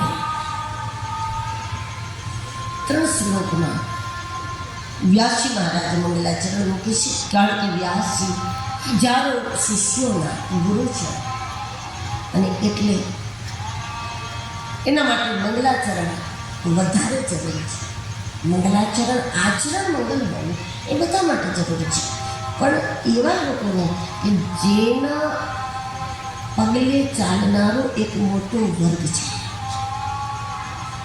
એવા લોકોએ, એવા પ્રસિદ્ધ લોકોએ કાંઈ પણ કરતા પહેલાં ખૂબ વિચાર કરવો પડે. કારણ કે એવી વ્યક્તિ જે કંઈ કરશે એના પગલે ચાલનારા બધા એવું કરશે કે આવડા મોટા મહાપુરુષ આ કરે છે તો અમારે તો શું, આપણે કદાચ થોડા થોડા થઈ જઈશું. તો એના માટે વધારે જવાબદારી હોય છે એની કે એને પોતાના આચરણના માંગલ્યને ક્યારે ઓછું વર્તવા દેવાય, જેનું પગલું જગત ચાલે. તો વ્યાસજી 3 શ્લોકમાં મંગલાચરણ કરી. જન્માદસ્ય યતોન્વયાદિતરતસ ચારુચેશ્વ વિઘ્નેશ્વરાટ તેને બ્રહ્મહૃદાય આદિકવયે મુહ્યન્તિ યત સૂરયઃ તેજોવારિમૃદાં યથા વિનિમયો યત્ર ત્રિશર્ગોષા ધામ્ના શ્રેણ સદા નિરસ્તકુહકં સત્યં પરં ધીમહિ. વ્યાસજી કહે છે સત્યમ પરમ ધીમહિ. એ સત્યનું ધ્યાન કરું છું એટલે કે પરમ તત્વ તરફ, પરમાત્મા તરફ વૈચારિક યાત્રા કરું છું. ધ્યાન એ પ્રાપ્તિ નથી, ધ્યાન એ યાત્રાનો આરંભ છે. ધ્યાનને પ્રાપ્તિ નથી. ભણવા બેસીએ અને આપણે નર્સરીમાં હોય, બાલ મંદિરમાં હોય, એને ડિગ્રી ન કહેવાય. પીએચડી થાય પછી ડૉક્ટર કહેવાય ને એ ડિગ્રી છે. પણ જે દિવસે સ્કૂલમાં જવાનું ચાલુ કર્યું એને ડિગ્રી ના કહેવાય. એનું ધ્યાન કરવું એ આરંભિક અવસ્થા. ધ્યાન એ પ્રાપ્તિ નથી. કોઈ ધ્યાનમાં આમ બેઠા હોય પૂતળા જેવા થઈ જાય તો સારી વાત છે, એવી સ્થિરતા ભગવાન આપેથી. પણ એવી એની સ્થિરતા છે એ સાબિત ન કરે કે આ પહોંચી ગયા.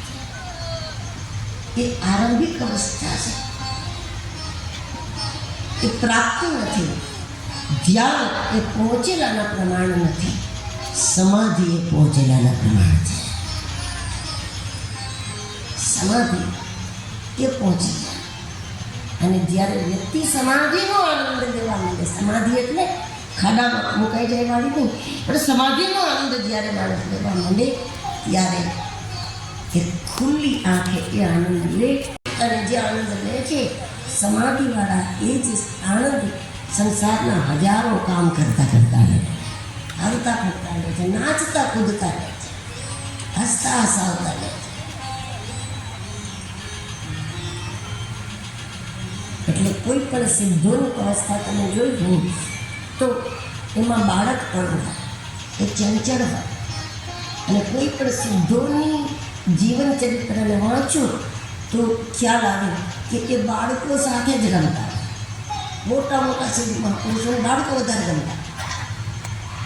એ બાળકો સાથે દડો લઈને રમે, બાળકોને પકડવા જાય, બાળકો એને પકડાયા. એવી ચંચળતા એમાં જોવા મળે આપણને, બાળ સહજ ચેષ્ટાઓ એમાં જોવા મળે. શેરગાંવમાં ગજાનંદ બાબાના જીવનની લીલા છે. બાળકો સાથે રમતા રમતા શેરડી લાવ્યા, આખી શેરડી. પછી છોકરાઓને, નાના નાના બાળકોના હાથમાં આપીને કે તમે મને મારો, અને ત્યાં સુધી તમારે મને મારવાનું જ્યાં સુધી તૂટી ન જાય. હા, શેરડી. અને શેરડી મારતા મારતા મારતા 3 ટુકડા થઈ ગયા શેરડીના. બાળક તો બાળક હતા, એને મજા પડી ગઈ. અને એને મારતા મારતા 3 ટુકડા થઈ ગયા શેરડીના. અને પછી એ 3 ટુકડા પોતાના હાથમાં લઈ અને હાથથી નીચોવીને રસ કાઢીને બધાને પીવડાવી દીધા. તો એમની સહજ ચેષ્ટાઓ સિદ્ધિઓના પણ દર્શન. ધ્યાન આરંભી અવસ્થા. વ્યાસજી મહારાજ કહે છે કે વૈચારિક યાત્રા કરો. તમે રામને માનો, શિવને માનો, કૃષ્ણને માનો, એ વાત મહત્વની નથી. મહત્વની વાત એ છે કે તમે એ પરમ તરફ આગળ વધો, એ પરમ તત્વ તરફ. એને નામ જે આપવું એ આપો. એને ધનુષ પકડાવવું તો તમારી મરજી, એને બંસરી પકડાવી દેવી તો તમારી મરજી. તમારે એ તત્વને તમારે જે પકડાવું પકડાય. ભગવાન તો માટીના રમકડા જેવી વસ્તુ છે કે માટીનો લોંદો હાથમાં આવી જાય પછી તમે હાથી બનાવો. એની ચાહે ગાય બનાવી દો, ચાહે રામ બનાવી દો, ચાહે કૃષ્ણ બનાવી દો, ચાહે શિવલિંગ બનાવી દો, લાડવો બનાવી દો, મખાન બનાવી દો, સાપ બનાવો, તમારે જે બનાવો. માટી તો છે. એવું પરમાત્મા તત્વ એ છે કે એમ જોતા એ દ્વારા જેવું છે. તમારે એને જે પકડાવો એ પકડાવો. શંખચક્ર ગદા પદ્મ પકડાવો એ પકડાવી દો. બંસરી આપી તો બંસરી આપી દો. ધનુષ આપો તો ધનુષ પકડાવી દો. મતલબ તમે એને કયા નામ રૂપે પકડો છો એ વાત ગૌણ છે, પણ આ જીવન સત્યતા તરફ આગળ જવું જોઈએ. એ વાતમાં સત્યતા તરફ. અત્યારે શિવલિંગના અભિષેકમાં બહુ આનંદ આવતો હતો. હવે ભગવાનને શણગારવામાં બહુ આનંદ આવે છે. તો ઠીક છે, એ કરો. હવે માતાજીની ચુંદડી ઓઢાડવામાં બહુ મજા આવે છે. ઠીક છે, કંઈ વાંધો નહીં. પણ જીવન સચ્ચતા તરફ આગળ જાય છે કે નહીં એની નોંધ લેતા એ નોંધ ખાસ નથી. કારણ કે રામ બોલવું એ સત્ય છે, એ ગૌણ વાત છે. રામ બોલવું એ સત્ય છે એવું નથી. સત્ય બોલવું ને એ જ રામ બોલવું. સત્ય બોલવું એ રામ બોલવું.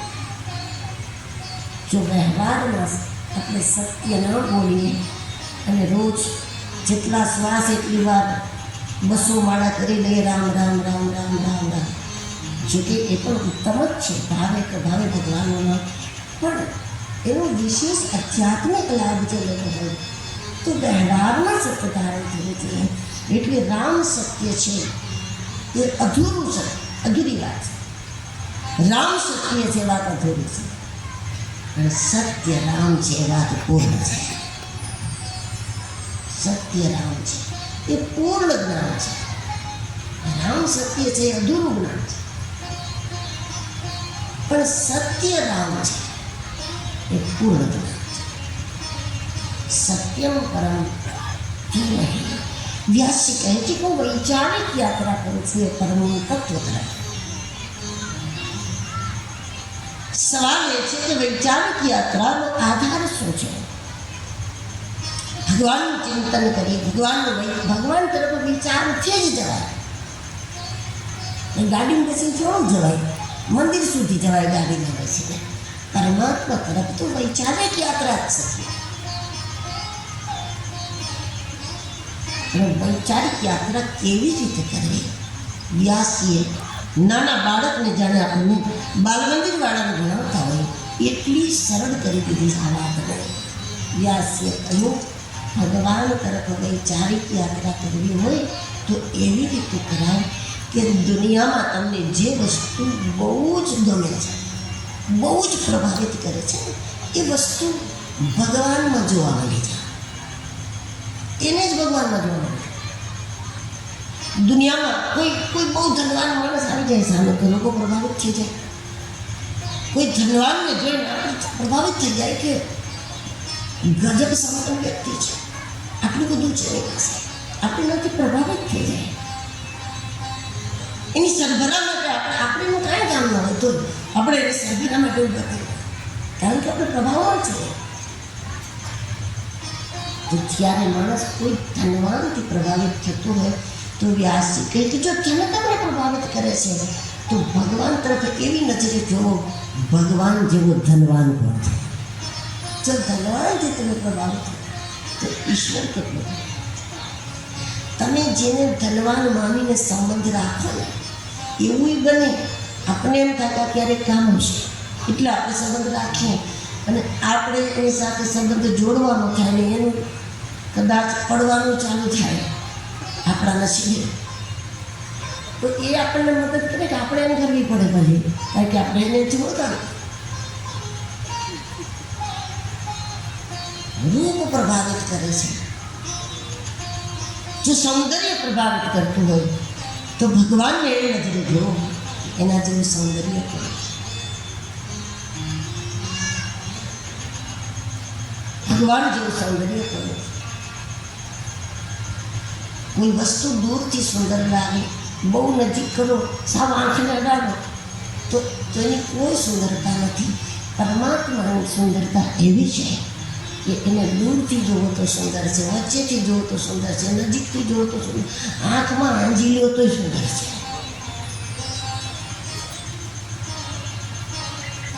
એના જેવું સુંદર છે.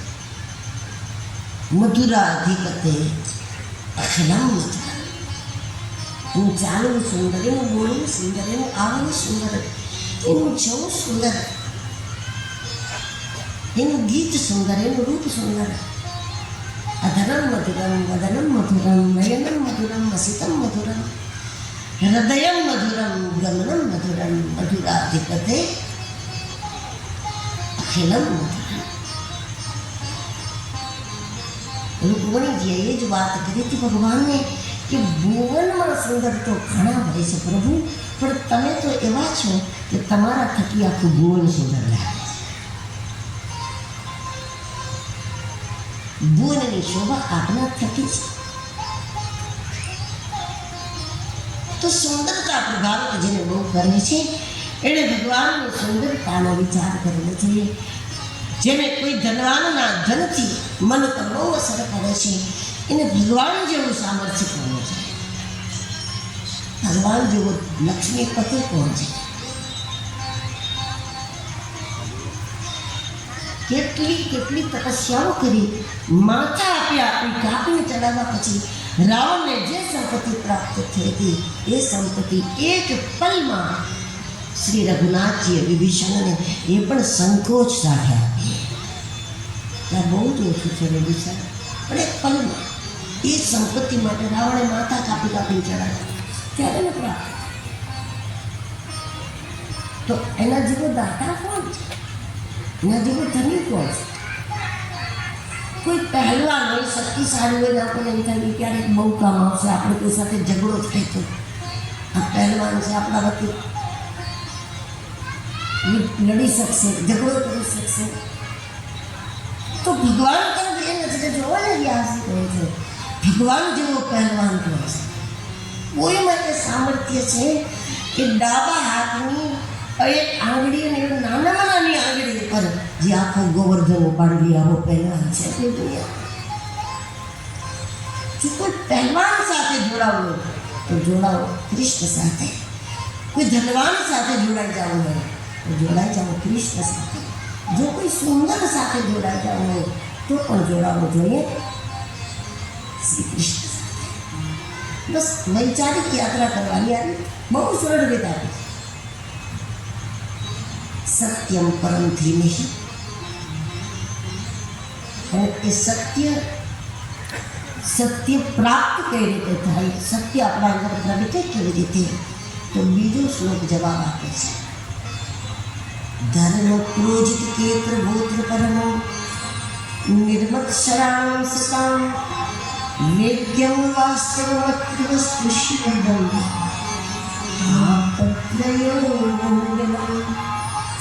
ક્રોજિત કેત્ર ગોત્ર પરમો, એટલે કે વ્યવહારમાં ધર્મને ધારણ કરશો તો મૃત્યુ પહેલા સત્યનો સાક્ષાત્કાર થશે.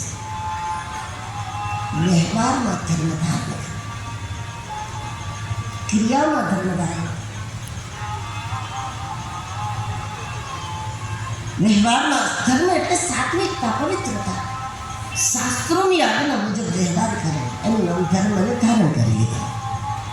શાસ્ત્રની આજ્ઞા મુજબ જેનો લોક વ્યવહાર હશે અને મૃત્યુ પહેલાં જ્યોત પ્રગટી જાય અને બુદ્ધિમાં પ્રકાશ થઈ જાય, સત્ય સૂચે. એના માટે ધર્મના પંથી ચાલવું જોઈએ. પણ ધર્મ કોને કહેવાય એ કોણ સમજાવશે? તો એના જવાબમાં ત્રીજો શ્લોક છે. નિગમકંઠ તરોર્ગલિતમ ફલમ શુકમુખાદ મૃતદ્રવ સંયુતમ પીબત ભાગવતમ રસમાલયંતી ભૂમિરવુષિતા ભૂમિ ભાવુકા. ત્રીજા શ્લોકમાં શ્રીમદ ભાગવતનો મહિમા કહે અને વ્યાસજી કહે છે કે ધર્મ ગ્રંથોથી ધર્મ સમજાશે. વ્યવહારમાં ધર્મ આવી જશે તો મરતા પહેલાં બુદ્ધિમાં સત્યનો પ્રકાશ થશે, દીપ પ્રાગટ્ય થઈ જશે, દીપ પ્રજ્વલન થઈ જશે. ધર્મ ગ્રંથથી ધર્મ અને ધર્મથી સત્યનો સાક્ષાત્કાર આ સીડી છે. પણ ધર્મ ગ્રંથ સાંભળવા, જાણવા, ભણવા તો કોનાથી? તો ત્રીજા શ્લોકમાં જ એનો જવાબ છે. સુખ મુખાદ મૃતદ્રવ સંયુતમ, કોઈ અનુભવી દ્વારા. સુખદેવજી દ્વારા મતલબ સુખ પરંપરા એ પરંપરા છે કે જેમાં કંઈ પણ ઉમેરવામાં ન આવે. ગુરુજનોએ જે કંઈ જ્ઞાન પ્રસાદમાં આપેલું છે એ પ્રસાદી જેમ છે તેને તેમ, એમાં મીઠા મમરા નાખ્યા વગર, એમાં વિરમગામના સાંકરિયા ઉમેર્યા વગર. આપણે તીર્થોમાંથી પ્રસાદ લાવીને પછી એમાં પાછા મમરા નાખી દે ગામમાંથી. તો 1 કિલો તો આપણા મમરા હોય વિરમગામના, જોકે સારા મળે છે વિરમગામમાં. પણ આપણે એને બાકી દઈએ ને આપણે કહીએ કે આ દ્વારનો પ્રસાદ આવે છે, કે આ બદ્રીનાથ, આ દ્વારિકા. પણ સુખ પરંપરા એ છે કે ગુરુજનોએ આપેલો પ્રસાદ જે જેમ છે તેને તેમ એ જ્ઞાનને એમને વિકૃત કર્યા વગર, સંસ્કૃત રીતે મોકલ્યું, વિકૃત કર્યા વગર, સદગુરુએ આપેલા જ્ઞાનને વિકૃત કર્યા વગર સમાજના સામે કોઈ મસાલો ન ખાતા એમ અશુદ્ધ પરંપરા. તો એવા કોઈ સિદ્ધોના દ્વારા અથવા ગુરુવાણીમાં, સિદ્ધવાણીમાં જો ભાગવત પ્રાપ્ત થઈ જાય તો એનાથી વ્યવહારમાં ધર્મ આવે. વ્યવહારમાં ધર્મ આવે. જેને જેને મરતા પહેલાં એની બુદ્ધિમાં સત્ય શું છે એ વાત પ્રગટી જાય, દીપ પ્રાગટ્ય થઈ જાય. એવી સુંદર મજાની આટલી સીડી 3 શ્લોકોમાં મંગલાચરણ કર્યું. અને હવે વ્યાસજી કહે નેમી સે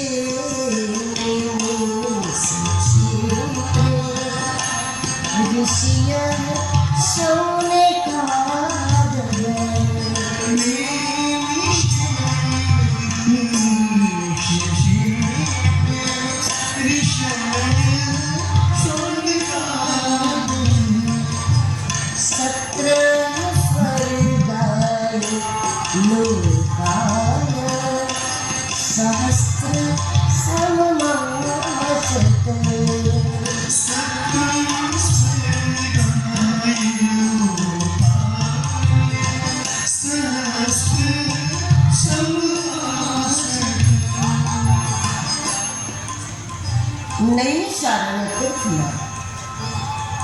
તીર્થોમાં નૈમિષારણ એ તીર્થ નથી, મહાતીર્થ છે.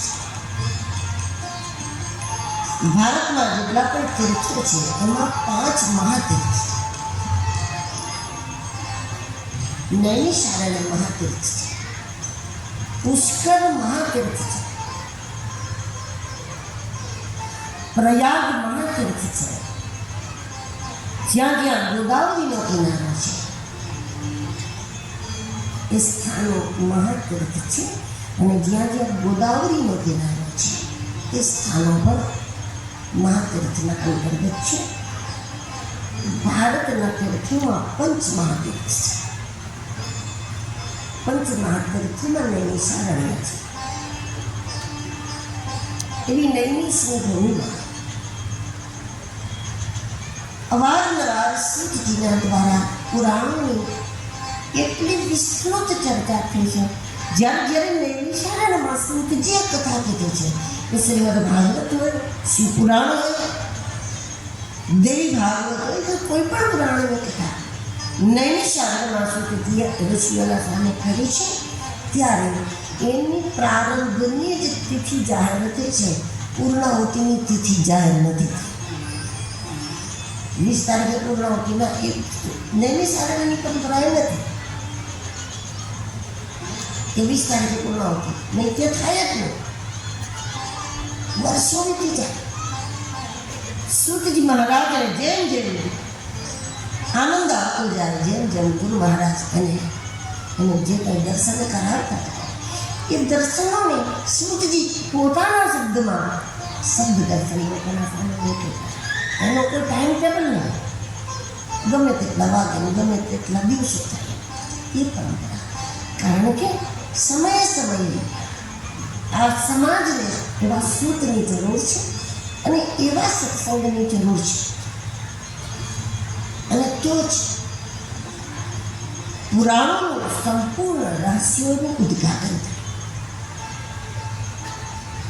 7 દિવસને 8 દિવસને 10 દિવસને, કારણ કે કાયમ કે બધાને ટાઈમ નહીં હોય, એટલે આ રીતના સત્સંગ પણ કલ્યાણકારી છે આપણા માટે.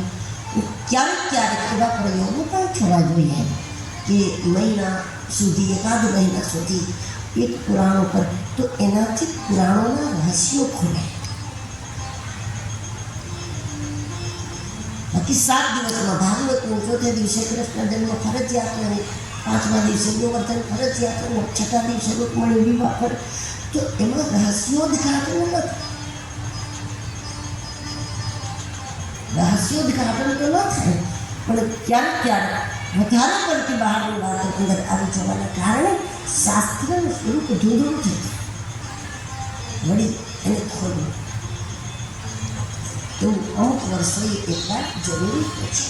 એ બધું નૈમિષારણ્યમાં થાય, અથવા જ્યાં થાય એને નૈમિષારણ્ય. શૌનકાદિ યજ્ઞો કરતા હતા અને યજ્ઞ કરતા કરતા એનો વિચાર થયો કે અમે યજ્ઞો કરીએ છીએ, યજ્ઞથી વરસાદ સારો થાય, યજ્ઞથી પ્રકૃતિ પ્રસન્ન થાય, યજ્ઞ ભગવાન વિષ્ણુનું રૂપ છે. પણ માનવના અંતર મનથી શુદ્ધ ન થાય તો માત્ર પ્રકૃતિને પ્રસન્ન કરીએ, વરસાદ સારો થાય, બધું બરાબર, પણ અંતર મન શુદ્ધ ન થાય તો જીવનનો આનંદ વ્યક્તિ ન લઈ શકે. જીવનના આનંદ માટે પોતાના અંતઃકરણની શુદ્ધતા, સુંદરતા જરૂરી. જેવું સુંદર વસ્તુ મળે તો આનંદ થાય, સુંદર વ્યક્તિ જોઈને આનંદ થાય, તો આપણું જીવન જ સુંદર થઈ જાય તો કેટલો બધો આનંદ થાય. એ સુંદરતા આપણા વ્યવહારને તો કેટલું બધું આવે. જીવન સુંદર બને, જીવન સિદ્ધ બને, જીવન સાર્થક બને, એના માટે આપણા શાસ્ત્રો છે, પુરાણો છે. પણ ઋષિઓને વિચાર થયો કે એક સમય એવો આવશે કલિયુગના લોકોની બુદ્ધિ પુરાણોમાં પ્રવેશ જ નહીં કરી શકે. ભલે પુરાણો લઈને બેઠા હોય, પુરાણોના પાઠ કરતા હોય, પુરાણોની વાતો કરતા હોય, પણ છતાં પુરાણનું મર્મ જેની પાસે નથી તો પુરાણોનું માત્ર ચિત્ર એની સામે હશે પણ પુરાણનું મર્મ નહીં.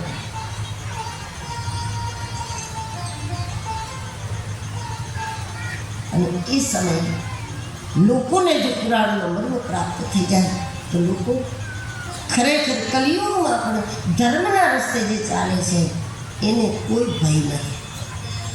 અત્યારે જેવો કલિયુગ હોય એવો અને લોકો ગમે તેવી ભવિષ્યવાણીઓ કરે આના કરતાં ગમે તેવો ખરાબ કલિયુગ આવવાનો હોય આપણે જો ધર્મના રસ્તાને ચૂકા નહીં હોય તો આપણને ડરવાની જરૂર નથી. એની સાથે એના જેવા થવા માંડીએ પછી બધી મુશ્કેલી છે. બાકી આપણે જો બગડીએ ને આપણે આપણા ધર્મને ચૂકીએ તો કોઈ ચિંતાનો વ્યક્તિગત રીતે કોઈ વિષય નથી ચિંતા. અને કલિયુગથી જેને બચવું જ છે એ ભાગવતનો આધાર લઈને બચી જ શકશે. જેને ખરેખર બચવું છે તો ભાગવતને જરૂર બચાવશે. બાકી જેને મતલબ જ નથી, બસ બધાય કરે એમ કરવું છે, બધાય ભોગવું છે, તો પછી દિગંબરનું ગામ હોય કે ધોબીને કંઈ કામ જ નથી. આખું ગામ જ દિગંબરને ધોબીને ધંધો કેમ ચાલે?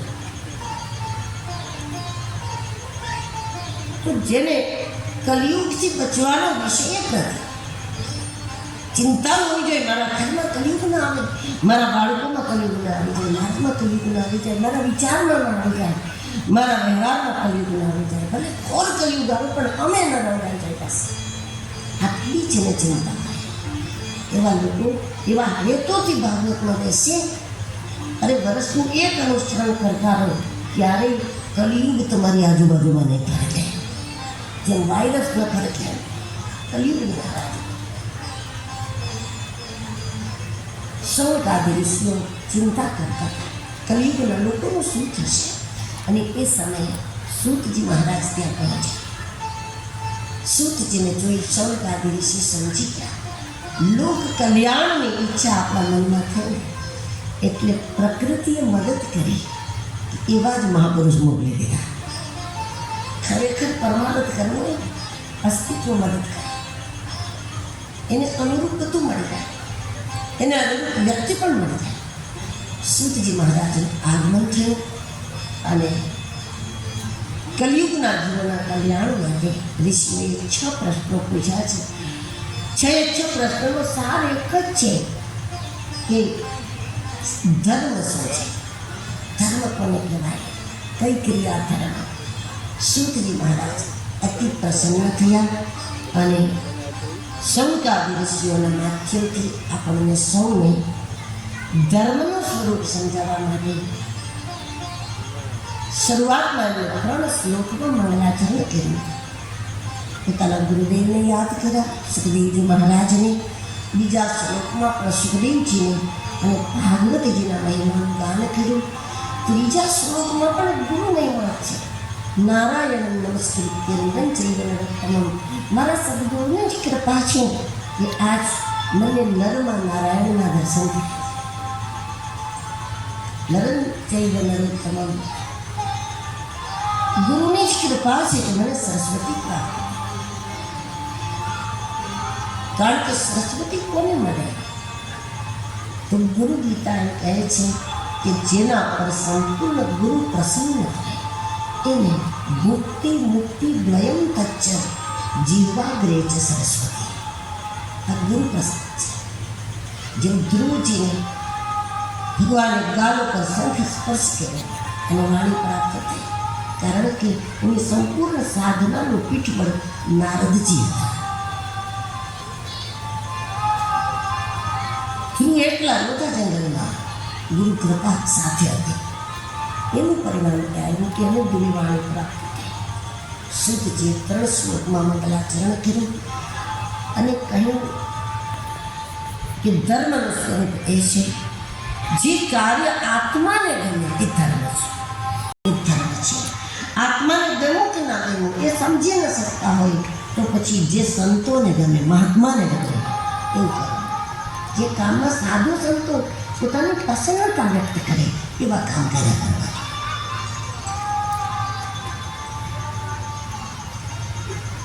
શૌનકાદિ પૂછે છે કે પણ કોઈ કામ તો એવું હોય જે દરેકના માટે આત્માને પ્રસન્ન કરનારું હોય તો એના માટે સૂતજી કહે છે ઇદમ ભાગવતમ નામ પુરાણમ બ્રહ્મ સંહિતમ ઉત્તમ શ્લોક ચરિતમ ચકાર ભગવાન ઋષિ શ્રીમદ ભાગવત કે જેમાં ઉત્તમ શ્લોકના ચરિત્રો છે.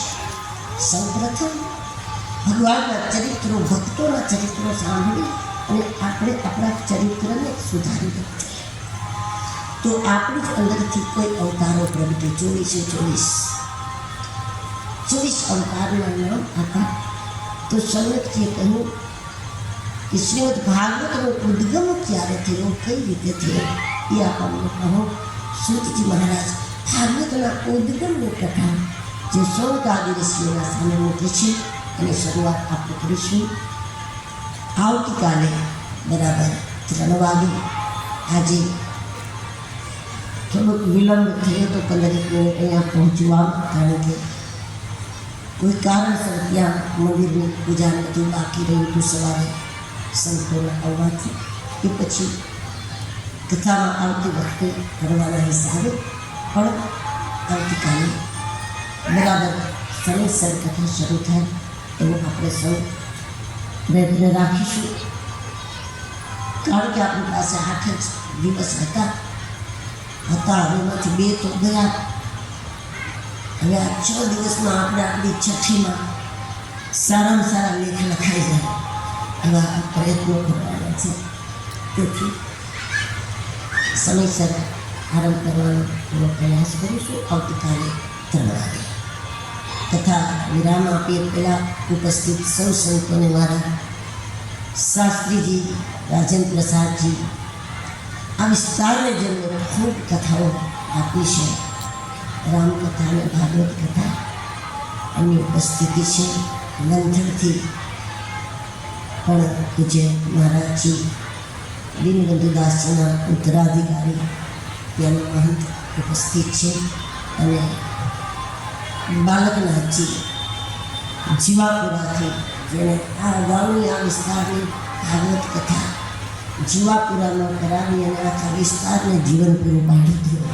કારણ કે જીવાપુરામાં રહેશે એટલે આપણા સંસ્કારો જીવિત કર્યા કરે. અમારા નાથજી બાલકનાથજી બાપુ, રામકુમારદાસજી મહારાજજી અને એની સાથે પણ સૌ સંતોને વંદન સાથે ગુરુદેવ